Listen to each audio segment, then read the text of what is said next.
ইসলামী আন্দোলন বাংলাদেশ ঢাকা মহানগর দক্ষিণের সংগ্রামী সভাপতি মাওলানা মোহাম্মদ ইমতিয়াজ আলম। মাওলানা মোহাম্মদ ইমতিয়াজ আলম।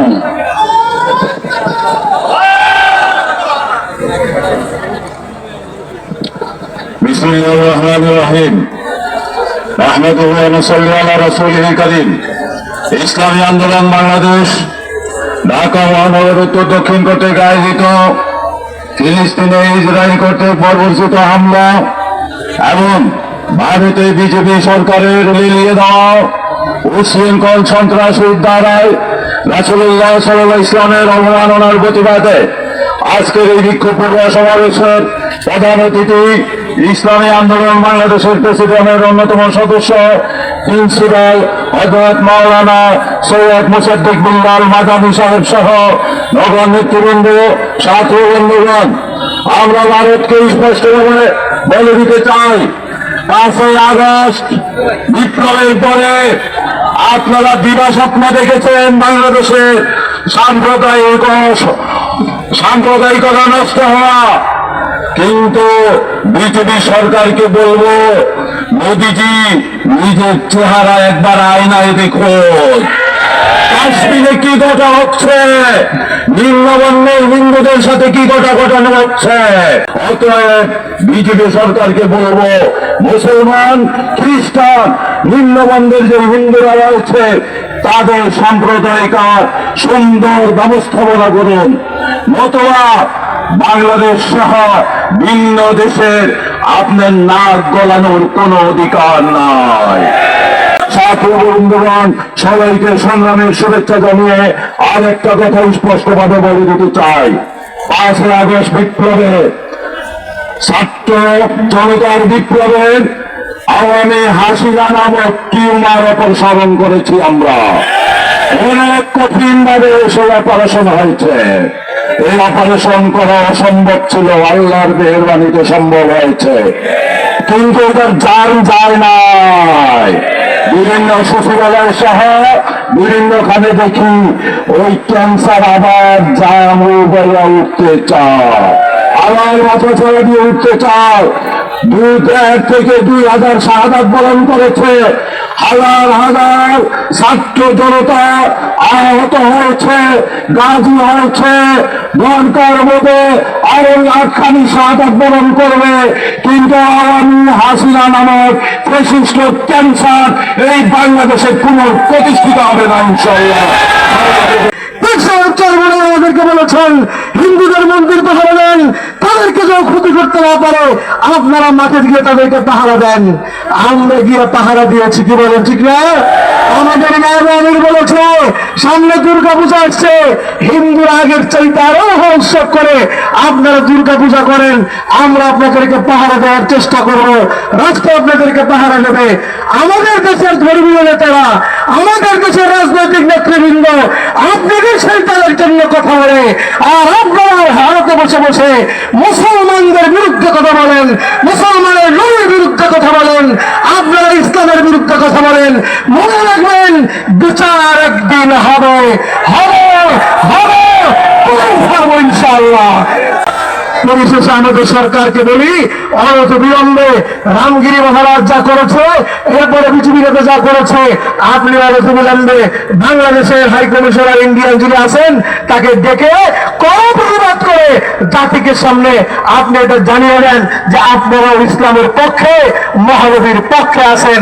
আমরা এটা দেখতে চাই, অন্যথায় আগামী দিনে এই প্রসঙ্গে কিন্তু পিসার চরমায় ডাক দিলে দেশব্যাপী গণ আন্দোলন গড়ে উঠবে ইনশাআল্লাহ।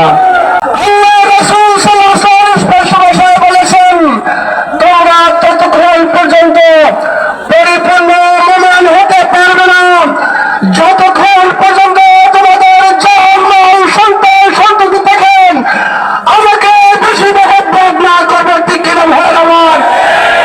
আজকে নবী সাল্লাল্লাহু আলাইহি ওয়াসাল্লামের প্রেমে উদ্বুদ্ধ হন, আমরা বাইরে অপেক্ষা করে আজকে ময়দানে নেমে এসেছি।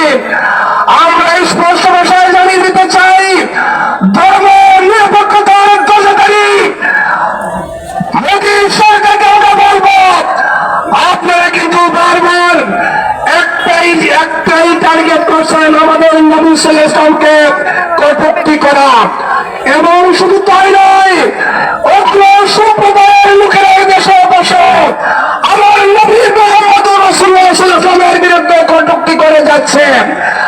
আমরা বলে দিতে চাই, আমরা আমাদের নবী সাল্লাল্লাহু আলাইহি ওয়াসাল্লামকে আমাদের জান মাল সবকিছু থেকে ভালোবাসি। আমার নবীর জাতের উপর আঘাত করলে আমরা তাকে কোনোভাবেই ছেড়ে দিব না ইনশাআল্লাহ। আমরা পাশাপাশি বলে দিতে চাই, বিশ্ব মানবতার একমাত্র শত্রু ইসরায়েল পুরো বিশ্বব্যাপী অশান্তির আগুন জ্বালিয়ে রেখেছে। আজকে তারা গাজা ফিলিস্তিনে হামলার পর লেবানন, ইরান সহ বিশ্বের মুসলিম দেশগুলোকে তারা টার্গেটে পরিণত করে একের পর এক হামলা চালিয়ে সেদেশের নারী পুরুষ এবং শিশুদেরকে হত্যা করে আন্তর্জাতিক আইন লঙ্ঘন করেছে।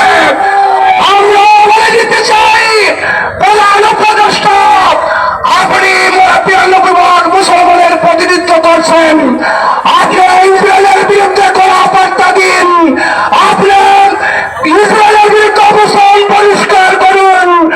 আমরা বলে দিতে চাই, ইঙ্গমুখী সাম্রাজ্যবাদী গোষ্ঠী বিশ্বব্যাপী অশান্তি আগুন জ্বালিয়ে রেখেছে এবং ইসরায়েলকে পৃষ্ঠপোষকতা করে যাচ্ছে। আজকে আমেরিকার মদত পেয়ে ইসরায়েল অশান্তি আগুন জ্বালিয়ে রেখেছে। আমরা ইসরায়েলের পাশাপাশি আমেরিকার মূল পেলে আমরা বরদাস্ত করব না ইনশাআল্লাহ। রাসূলুল্লাহ সাল্লাল্লাহু আলাইহি ওয়াসাল্লাম আমাদের ঈমান এবং আকীদা। কোন মুসলমান রাসূলের বিরুদ্ধে কথা বললে মুসলমান তো থাকতে পারে না। ভারতের মুম্বাইয়ে যে ঘটনা ঘটেছে, ওই ঘটনার জন্য ভারতের মুসলমানরা মুম্বাইকে লম্বাস করেছে। হাজার নয়, লক্ষ লক্ষ মুসলমান প্রমাণ করেছে ভারত নয়, পৃথিবীর যেই প্রান্তে আমার নবীকে পবিত্র করা হবে, কাউকে ছাড় দেওয়া হবে না। জনাব রাসূলুল্লাহ সাল্লাল্লাহু আলাইহি ওয়াসাল্লাম উনি আমাদের কাছে, আমার কাছে, আমার বাবা, আমার মা, আমার ভাই, আমার বোন, আমার স্ত্রী, আমার সন্তানাদি কেন তামাম পৃথিবীর মানুষের থেকে সর্বোত্তম মানুষ, সব থেকে গুরুত্বপূর্ণ মানুষ। এবং জনাব রাসূলুল্লাহ সাল্লাল্লাহু আলাইহি ওয়াসাল্লাম আমাদের ঈমান এবং আকীদা। কোন মুসলমান রাসূলের বিরুদ্ধে কথা বললে মুসলমান তো থাকতে পারে না। ভারতের মুম্বাইয়ে যে ঘটনা ঘটেছে, ওই ঘটনার জন্য ভারতের মুসলমানরা মুম্বাইকে লম্বাস করেছে। হাজার নয়, লক্ষ লক্ষ মুসলমান প্রমাণ করেছে ভারত নয়, পৃথিবীর যেই প্রান্তে আমার নবীকে পবিত্র করা হবে, কাউকে ছাড় দেওয়া হবে না। ইসরায়েল সমস্ত মধ্যপ্রাচ্যের বিরুদ্ধে যুদ্ধ ঘোষণা করেছে, ভিন্ন অর্থে সমস্ত মুসলিম বিশ্বের বিরুদ্ধে যুদ্ধ ঘোষণা করেছে। এখনো আপনারা নীরব নিশ্চুপ, আপনাদের ঘুম কবে ভাঙবে? একই সাথে আমরা বলতে চাই, রাসূল সাল্লাল্লাহু আলাইহি ওয়াসাল্লামকে ভালোবাসা আমাদের ঈমান। আমরা রাসূলের জন্য মরতে পারি, আমরা রাসূলের জন্য রাখতে পারি। স্পষ্ট করে বলতে চাই, ভারতের রামগিরি যে অপরাধ করেছে তাকে সমর্থন করে বিজেপি নেতা যে বক্তব্য দিয়েছে, এটি স্পষ্ট বিজেপি সরকার ইসলাম মুসলমানের বিরুদ্ধে স্পষ্ট অবস্থান নিয়েছে। তাই আমরাও আমাদের সরকারকে বলতে চাই, দেশিবাদী সরকারের মতো আচরণ করবেন না। এদেশের মুসলমানের ঈমান আকীদার সাথে একমত পোষণ করে ভারতীয় রাষ্ট্রদূতকে ডেকে এর কড়া প্রতিবাদ করুন। অন্যথায় দেশিবাদী সরকারের বিরুদ্ধে এদেশের মুসলমান যেমন রাস্তায় নেমে এসেছে, আপনাদেরকে বিদায় করতেও কোনো সময় লাগবে না। আমরা রাসূলের অবমাননা সহ্য করতে পারি না, পারবো না, পারবো না ইনশাআল্লাহ। তাই আজ থেকে এই ভারতের বিরুদ্ধে মুসলমানদের সর্বাত্মক বয়কট শুরু হবে। সর্বস্তরে ভারতীয় পণ্য বয়কট করতে হবে। ভারতের সকল ধরনের সফর বন্ধ করতে হবে। ওরা আমাদের ভিসা দিবে না, আমরা এই ভিসা তোয়াক্কা করি না, বরং আমরা এই চিকিৎসার জন্য ভারত যাব না, প্রয়োজনে পাকিস্তান যাব,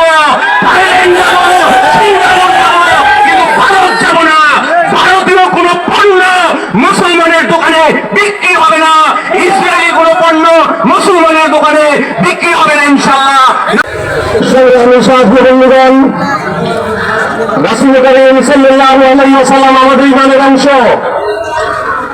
রাসূল করিম সাল্লাল্লাহু আলাইহি ওয়াসাল্লামকে আমরা বুকে ধারণ করি, অন্তরে ধারণ করি।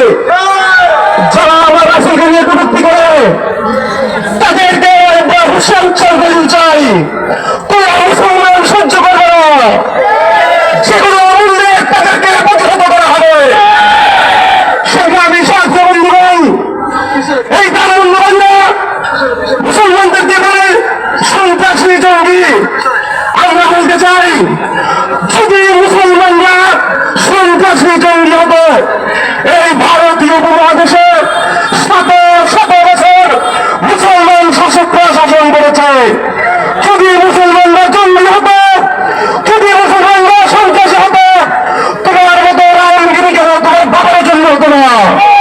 আপনি যে দেশের যে বড় নেতা হন না কেন, আমার নেতা হুজুর সাল্লাল্লাহু আলাইহি ওয়াসাল্লামের সম্পর্কে একটা উত্তর আপনার মুখে মানায় না।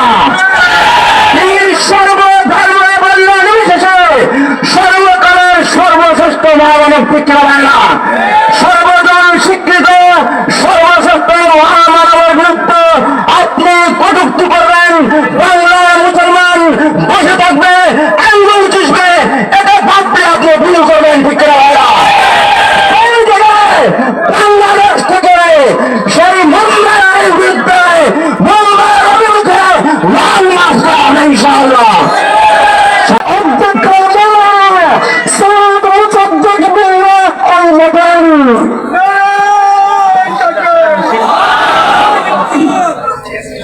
السلام عليكم ورحمة الله. نحمده ونصلي على رسول الكريم. أعوذ بالله من الشيطان الرجيم. بسم الله الرحمن الرحيم. وجاهدوا في الله حق جهاده. صدق الله العظيم. ইসলামী আন্দোলন বাংলাদেশ ঢাকা মহানগর দক্ষিণ উত্তর কর্তৃক আয়োজিত আজকাল নবী প্রেমিক যারা আমরা আসছি, নবীকে নিয়ে, রসুলকে নিয়ে, সেই আমাদের পার্শ্ববর্তী রাষ্ট্রের ভারতের একজন হিন্দু পুরোহিত এবং বিজেপির এক সাংসদ, তারা এটাকে বিভিন্নভাবে তাকে অবমাননা করেছেন, কটূক্তি করছেন আমার নবীকে নিয়ে, যে বিশ্ব নবী। আসলে ভারত চায় যে আমরা যাতে শান্তিতে মুসলমানরা না থাকতে পারে। ভারত সবচেয়ে উস্কানি দেয়। সে এই 15 থেকে 17 বছর হাসিনার মতো স্বৈরাচার, বেবিচার, ফেরাউন, এই রকমের অত্যাচারী ফ্যাসিস্ট এই হাসিনাকে এককভাবে ভারত সাপোর্ট দিয়ে গেছে। সে হাসিনা ছাড়া কিছু বোঝে না। এখন ভারতে আছে, নিরাপদে খুব আনন্দে আছে। আসলে ভারত কি আমাদের বন্ধু না শত্রু? একটাও দেখাইতে কেউ পারবে যে এই উপকারটা, এই কাজটা বাংলাদেশের জন্য ভারত করছে? আমাদের ধ্বংসের জন্য যা কিছু আছে সবই ভারত করতে আছে। একটাও কেউ দেখাইতে পারবে না যারা ভারত প্রেমিক। এখানে অনেক বাংলাদেশে আছে ভারতের, তারা গুণগান গায়। তাদের কাছে জিজ্ঞেস করি, এই যে 30টা সাইডে দিতে আছে, এই এবার নোয়াখালী লক্ষ্মীপুর যে পানিতে ডুববে বলো, এই সাইড সব বাঁধগুলা, 54টা বাঁধ, সবগুলা তারা বাংলাদেশকে ডুবারের জন্য কাজ করতেছে। তাদের বিভিন্ন ধরনের মনে করছে পেঁয়াজ এটা সেটা আলু না দিলে চলবে না, কিন্তু বিভিন্ন দেশ থেকে আইতেছে, এখন নিজেরাই ট্যাক্স কমাই দিয়া আবার দেওয়া শুরু করছে। ইলিশ মাছের ব্যাপারে হাসিনা, ফ্যাসিস্ট হাসিনা, সে খালি উপহার পাঠাইতো মোদির জন্য আর মমতার জন্য। টাকা বাংলাদেশ যত চুক্তি করছে সব বাংলাদেশ বিরোধী। বাংলাদেশের রেল লাইনের যে এই দেশে, সেটা সম্পূর্ণ ভারতের স্বার্থ, বাংলাদেশের কোনো স্বার্থ নাই। কিন্তু প্রত্যেকটা কাজ এই মোদি হাসিনা দ্বারা করছে, মনে করছে যে হাসিনা চিরস্থায়ী থাকবে।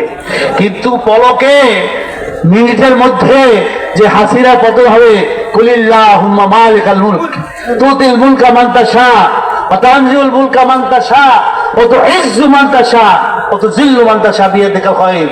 ক্ষমতা দেওয়ার মালিক কে? আল্লাহ রাজাকে ভিখারি বানায়, ভিখারিকে রাজা বানায়। সব আল্লাহর হাতে। আল্লাহ দেখাই দিল হাসিনার পতন।